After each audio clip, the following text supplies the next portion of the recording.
B는 유명한 대기업의 중간 관리자로 자신이 맡고 있는 프로젝트가 회사의 이익을 크게 향상시킬 수 있을 것이라고 확신하지만 주변 사람들이 자신을 질투하여 자신의 성취를 폄하하고 외면한다고 생각합니다.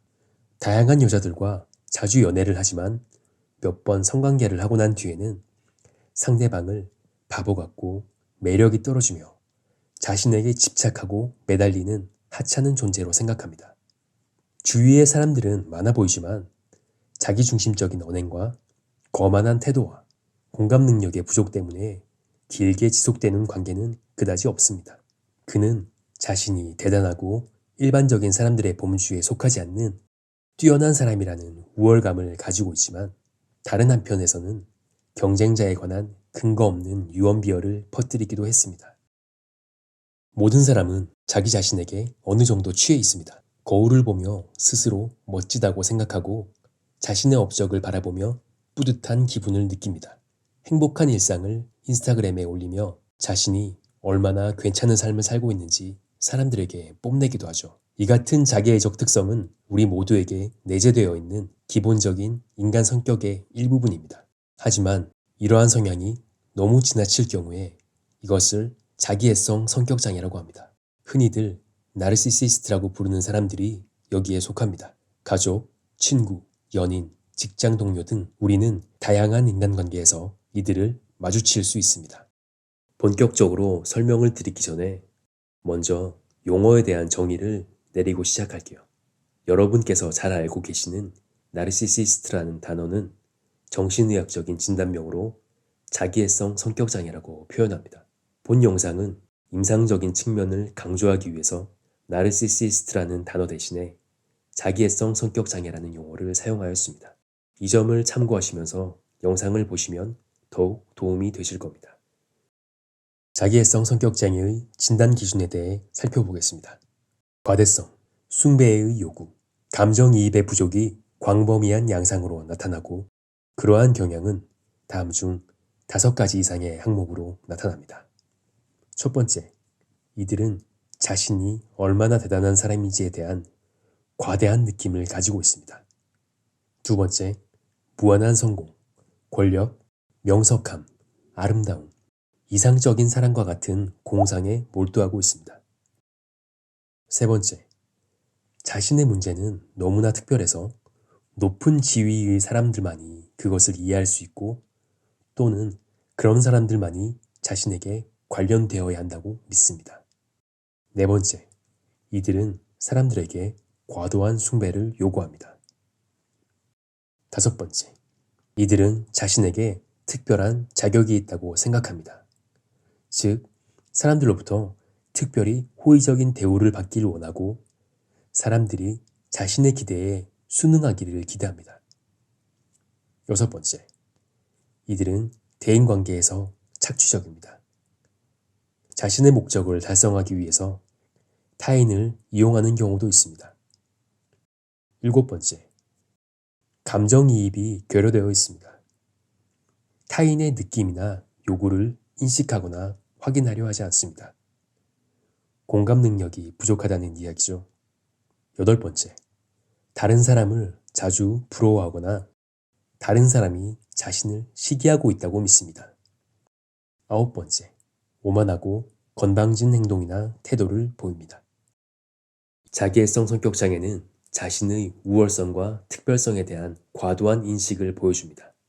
언뜻 보면 자존감이 높은 사람처럼 보이지만 실제로는 자기 자신에게 지나치게 몰입하고 있는 상태입니다.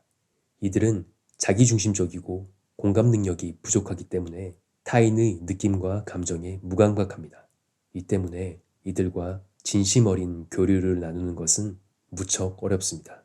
때때로 이들은 따뜻한 사람으로 보이지만 이는 곧 질투, 분노, 냉정한 태도, 무심한 말과 행동으로 돌변합니다. 자신의 성공과 즐거움을 위해서 타인을 도구로 취급하는 경향이 있습니다. 또한 자신의 지위나 위상을 높여줄 수 있는 사람이라면 관계를 맺고 유지하려고 합니다. 이들은 자신이 다른 사람들보다 위에 있다고 생각하기 때문에 기본적으로 타인에 대한 배려가 부족합니다. 또한 자신이 너무나 특별한 사람이라서 보통 사람들과는 다른 특별 대우를 받아야 한다는 특권의식을 가지고 있습니다. 과시가 심하고 허세를 부리며 자신의 능력을 과대평가하고 업무나 학업에 있어서 자신의 성취를 실제보다 부풀리고 과대평가합니다. 주변 사람들이 자신을 떠받들어 주기를 원하기 때문에 사람들이 자신에게 칭찬과 찬사를 표현하지 않을 경우 놀라고 화를 내기도 합니다. 또한 이들은 자신의 성공에 기여한 다른 사람의 공헌을 폄하합니다. 이들은 우수하고 사회적 지위가 높은 사람들만이 자신을 이해할 수 있다고 생각하기 때문에 주로 그런 사람들과 어울리려 하며 반대로 자신을 실망시키는 사람들은 폄하하는 경향이 있습니다. 이들은 자신을 특별하고 대단한 사람으로 생각하기 때문에 원하는 것이 있다면 타인의 것이라도 가지는 것이 당연하다고 생각합니다. 이들은 질투심이 강해서 다른 사람의 성공이나 성취를 쉽게 폄하합니다. 유병률은 0%에서 6.2%로 추정되며 통계적으로 자기애성 성격장애 환자의 50%에서 70%가 남성입니다. 자기애성 성향은 사춘기에 흔하게 관찰되는 편이지만 성인기의 자기애성 성격장애로 예측할 수 있는 요인은 아닙니다. 자기애성 성격장애는 외연성, 내연성, 공동, 악성 자기애 등의 다양한 하위 유형이 있지만 지금 말씀드리고 있는 DSM-5에 등재된 자기애성 성격장애의 유형은 외연성 자기애에 가깝습니다. 자기애성 성격장애의 다양한 유형을 알고 싶으시다면 상단의 링크를 클릭해주세요. 이들은 겉으로는 굉장히 자신감 있어 보이지만 사실 이들의 자존감은 매우 낮습니다. 그래서 이들은 타인에게 자신이 얼마나 대단하고 훌륭해 보이는지에 집착합니다. 낮은 자존감을 채우기 위해서 타인의 찬사와 숭배가 필요한 것입니다.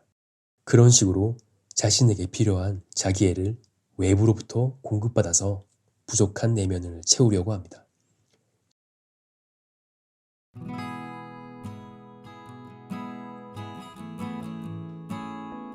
영상 어떠셨나요?